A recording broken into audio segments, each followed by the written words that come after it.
Okay, may God's name be glorified. Uh, the topic that you see on the screen, that is on King Jehoshaphat. Uh, so today we are going to look into this character.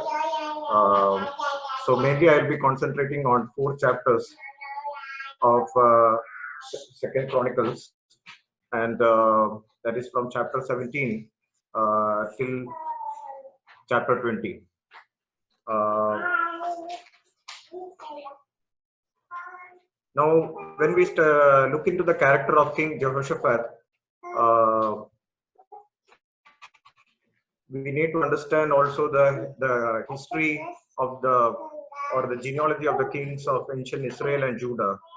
So we know that till Solomon, it was known as the United Kingdom, that is the kingdom of Israel, starting from Saul. For a small moment, Ishbosheth was also a king. Then David, Solomon, and the whole line, as you see, we can see here till Jehoshaphat. And what you see on the right side, that is all about the kings of kingdom of Israel, that is the northern kingdom, once the kingdom got separated. So we know from the scriptures that during the time of Rehoboam, the united kingdom of Israel that got divided into Judah, and the other was known as Israel. The 10 tribes, they joined with that kingdom, and Judah and Benjamin, that kingdom was known as the kingdom of Judah. And the capital of Judah was Jerusalem, while the capital of Israel was Samaria. We'll look into this genealogy later on. When we look at the character of Jehoshaphat, the meaning of his name was God has judged. His father was King Asa. When we look at King Asa's character, King Asa was initially very faithful unto God. Later on, in the end, his life was also didn't end so well. He was unfaithful unto God. And his mother was Azubah, the daughter of Shili. Why I am pointing here the mother? This is a very important thing when we study the kings of Israel and Judah. It is very important to know that whenever their mothers were from someone outside Judah, like an Ammonite woman, or even someone from Israel, like Jezebel's daughter Athaliah, uh, we find that the next generation or the king after that would always have been a very wicked king. That is, so when we see King Jehoshaphat, his mother Azubah was from Shili. Shilim is a place in Judah, and we understand that she would have been a very godly mother. Looking at the character of Jehoshaphat. Now Jehoshaphat's son was King Jehoram, a very wicked king, and his life ended very badly. Now, when we see about King Jehoshaphat, some of the things that are written, if you look at Second Chronicles chapter 17, verse 3, we read that the Lord was with Jehoshaphat because he followed the example of his father's early years and did not worship the images of Baal. And verse 4, we read, he sought his father's God and obeyed his command instead of following the evil practices of the kingdom of Israel. So that was a very good testimony about King Jehoshaphat. Also, we read in Second Kings 3:14, we read about Elisha testifying about King Jehoshaphat. Actually, Joram and King Jehoshaphat, they went to Elisha, and that time Elisha makes this statement to Joram: as surely as the Lord Almighty lives, I wouldn't even bother with you except for my respect for King Jehoshaphat of Judah. So, a prophet Elisha who had like a double spirit of prophet Elijah had testified about King Jehoshaphat. That's, really a great testimony about King Jehoshaphat. Now, some of the things about King Jehoshaphat, his love for the word of God. We read in chapter 17, in the third year of his reign, Jehoshaphat sent his officials to teach in all the towns of Judah. What they did is they took the copies of the book of the law of the Lord. They traveled to all the towns of Judah, teaching the people. That shows his love for God. What I really understood is, when we are in love with the word of God, we wouldn't keep quiet. We would try to, tell about it. It could be something that God enlightened us when we are reading the scriptures in the morning. we would like to share it with our family, with our friends in the church, or somebody outside. That would make us a witness as well. So whenever we are in love for the word of God, it will always, what do you say, later on, the result of it is that we would like to share uh, the word of God with others. So that's what King Jehoshaphat did, that he took the word of God to spread across the towns of Judah, teaching the people. And what later on happened, we read that Second Chronicles 17 verse 10 says, then the fear of the Lord fell over all the surrounding kingdoms, so that none of them wanted to declare war on Jehoshaphat. So that is, when we are really the child of God, when we are really following the footsteps of God, we work in our offices where there are a lot of politics and a lot of wicked people around, but when God is with us, who can be against us? The fear of God will fall upon all such people. They wouldn't there, because sometimes we don't know, but the unseen hand of God is always there around us. His angels are God around us, and He is working for us. Many times we have shortcomings, we fail, but it is God who always, who corrects us, and also He creates fear in the minds of people. He creates respect for us among the people with whom we are working as well. So King Jehoshaphat made a very good decision here. We read in Second Chronicles 19 verse 4 also, we read that he encouraged the people to return to the Lord, the God of their ancestors. But one big mistake that King Jehoshaphat did, when the kingdom got divided between Israel and Judah, for a long time, if you see from the time of Rehoboam onwards, and the king Abijah and all, they always had a fight, or the kings of Judah always had a fight with the kings of Israel. So they were always at war. But King Jehoshaphat, being a very peaceful king, he wanted to do an alliance with King Ahab, and that resulted in one of the greatest mistakes uh, down the line. Because what happened is King Jehoshaphat's son, King Jehoram, married the daughter of King Ahab and the wicked Queen Jezebel. Her name was Athaliah, and we know that later on she was known as Queen Athaliah, who also ruled for some time in Judah. Uh, so if you look at the genealogy, again, as you see, this is where the mistake happens. These are the kings of Israel, starting from Jeroboam, Nadab, Baasha, Omri, and Omri's son Ahab. And their daughter was Athaliah, who married the son of King Jehoshaphat. And here is where all the, all the problem starts here. And because the wickedness of Ahab and Jezebel came into the kingdom of Judah, and where they also started building, worshipping Baal and the Asherah poles and all the other things. Now, we know the incident that once King Ahab invited King Jehoshaphat to Samaria, and there he made a grand banquet for King Jehoshaphat, and he wanted him to come and fight with him a war with Ramoth Gilead. And Jehoshaphat asked that we need to seek God's will before we go out for the war. And what King Ahab did is he called all the 400 prophets of Baal, who said, yes, go ahead, we will win this war. But King Jehoshaphat tells, no, is there no other prophet here? He really wanted to seek God's will before going into the war.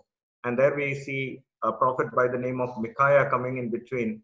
And Micaiah's statement is very important. He says, as surely as the Lord lives, I will say only what my God says.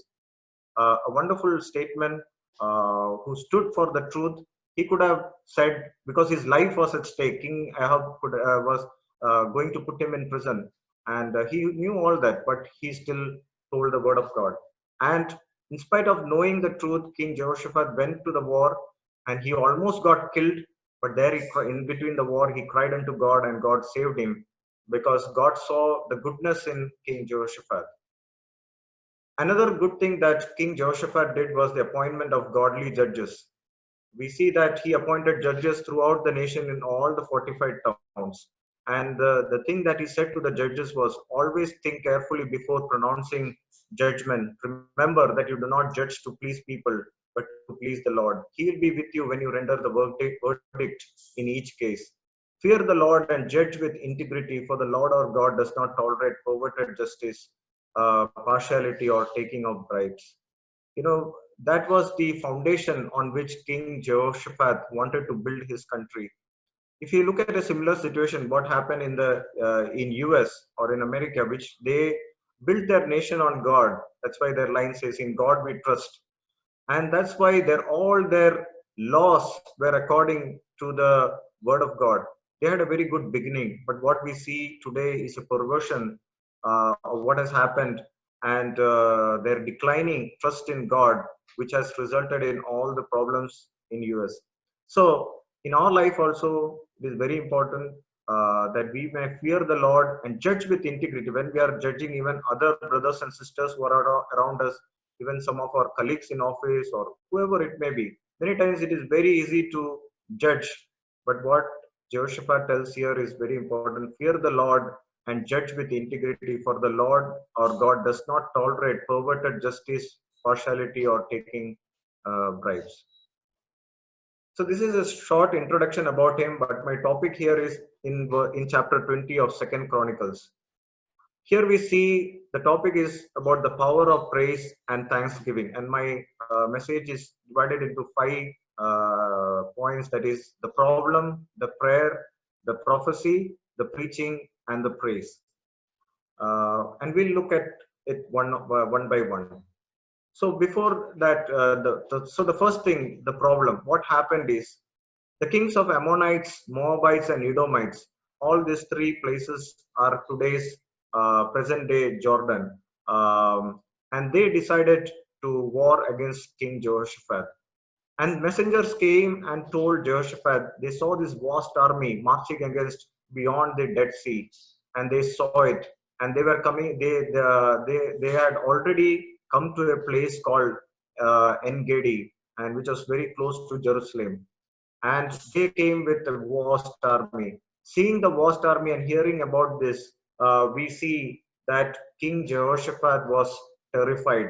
The moment he heard this news, he begged the Lord for his guidance, because he knew that he didn't have enough soldiers or army to fight against these many people. So, but the good thing that he did is he begged the Lord for guidance. And the second thing that we read is he ordered everyone in Judah to begin fasting. His problem turned into a time of prayer. He did not, many kings, as we see, when many of the kings we look, when they faced problems, they started worshipping the same gods of the enemies. But we see Jehoshaphat, though he was terrified by hearing the news, he looks unto God, and he asked all the people in Judah to start fasting. He knows how grave the situation is, and he knows only from God his help is going to come from. So verse 4 we read, so people from all the towns of Judah came to Jerusalem to seek the Lord's help. Jehoshaphat stood before the community of Judah and Jerusalem. He stood in front of the temple and he prayed unto God. He prayed, O Lord God of our ancestors, you alone are the God who is in heaven. You are ruler of all the kingdoms of the earth. You are powerful and mighty. No one can stand against you. And it goes on. And then in verse 9 we read, he says, they said, whenever we are faced with any calamity such as war, plague, or famine, we can come to stand in your presence before this temple where your name is honored. We can cry out to you to save us, and you will hear us and rescue us. Here we see King Jehoshaphat remembering the promise. The promise, the same statement is there when Solomon is dedicating the temple. He's using that same line, that whenever anyone looks unto the temple and prays, God is going to answer that prayer. And that was his faith. He is telling unto God, Lord, we are facing this great calamity, a war. An enemy with lot of soldiers are going to attack us, and he knows that there is a God up in heaven who can save him. And verse 12 we read, O our God, won't you stop them? We are powerless against this mighty army. this is about to attack us. We do not know what to do, but we are looking to you for help. An utter submission of King Jehoshaphat into the hands of God, knowing that I cannot do anything. My people or my army, they cannot defeat this enemy. He knows that, and he says that we do not know what to do. He doesn't have even a war plan with him. He says, I'm looking unto God for help. And then we come to the third point. There is a prophecy. It is very interesting that here we don't read about any advisors around King Jehoshaphat. Here his advisors are his own people, the common men of Judah. Here we read verse 13, as all the men of Judah stood before the Lord with their little ones, wives and children. Can you imagine a scene where the King Jehoshaphat, a king, is outside of his palace, standing along with his people? They are fasting and they are praying. They are crying unto God with one voice. All the little ones, wives, children, everyone is looking unto God. Nobody has a double mind. Everyone is looking at God for help. And then in verse 14 we read, the Spirit of the Lord came upon one of the men standing there. His name was Jehaziel. We read that he was a Levite who was a descendant of Asaph. We don't read here any prophet coming up to tell what God revealed to him, but a common man gets the revelation from God. In Hebrews chapter 1, sorry, Galatians chapter 1, we read a verse like this. If you can turn Galatians chapter 1, verse 12. I received, where Paul is telling, I received my message from no human source. No one taught me. Instead, I received it by direct revelation from Jesus Christ. Here, Paul is telling that, what message he received was a direct revelation from God himself. And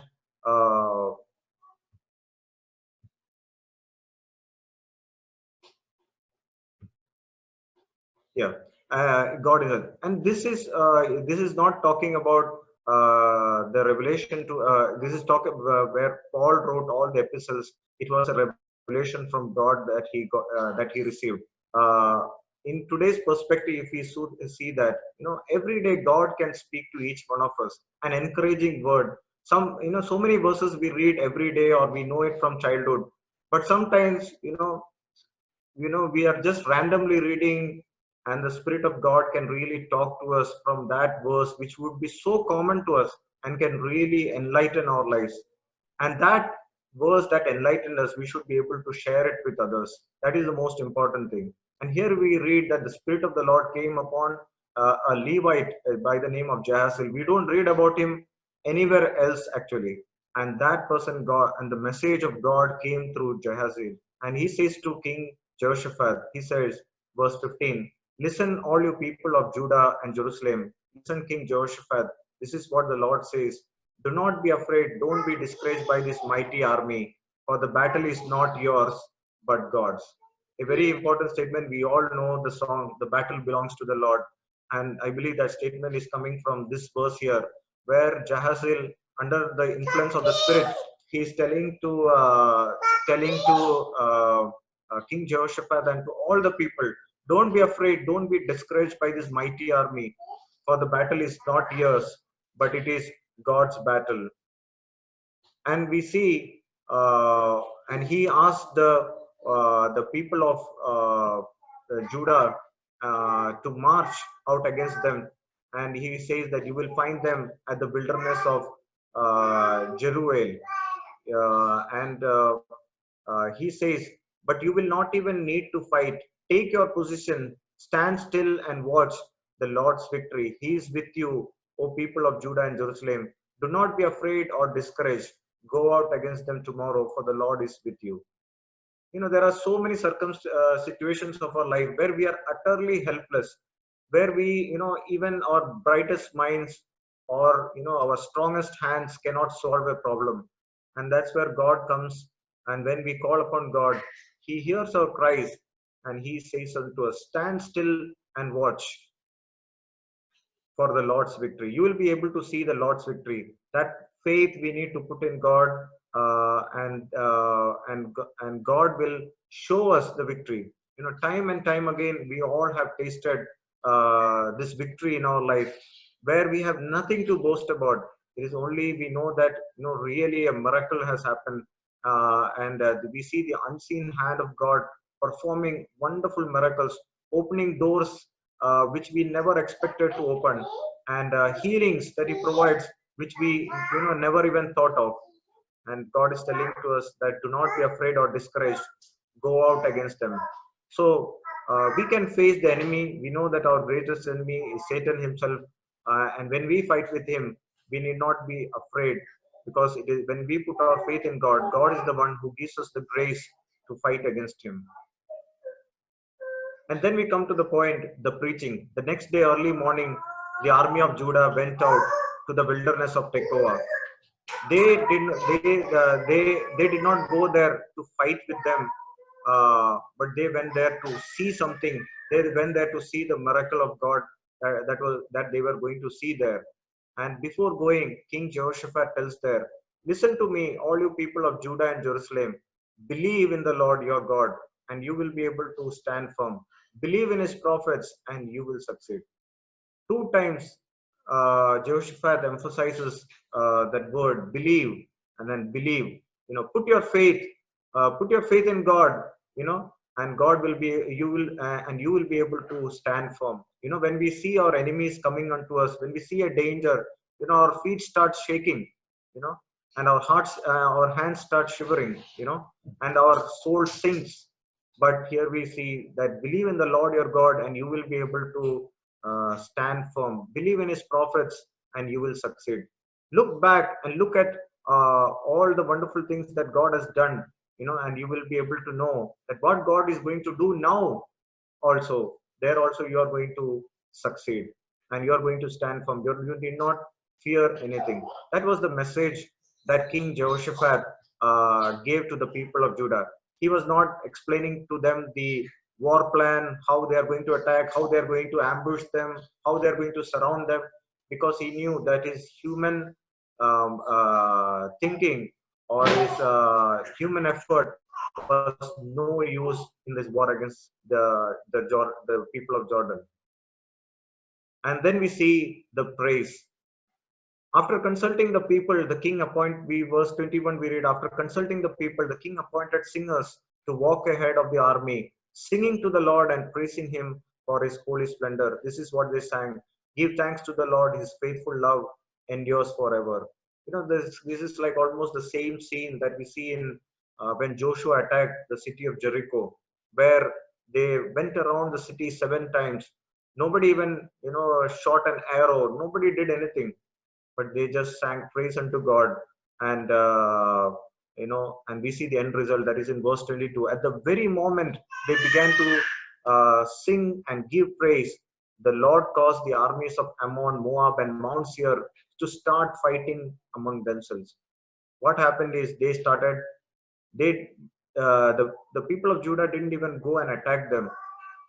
Before that itself, there was so much confusion among the Ammonites, Moabites, and people of Mount Seir, that they started fighting among themselves and they killed themselves. We read in the later verses that nobody was alive when the people of Judah came there. All were dead. And verse 29, we read the end result of it. When all the surrounding kingdoms heard that the Lord himself had fought against the enemies of Israel, the fear of God came over them. Here we read again another instance where the fear of God came upon the people on the surrounding nations. That is when they knew that the eternal God, the living God, is with them, who had fought this war. When they heard this news, how such a vast army could fight among themselves. What was the result of this much confusion among these people, that they killed themselves? And we see here the power of praise and thanksgiving. That's what we need to also do when we are facing circumstances which are beyond our control. The same situation that we are facing right now. No man can, with his brightest minds, or can do anything. Somebody was telling that man made the nuclear bomb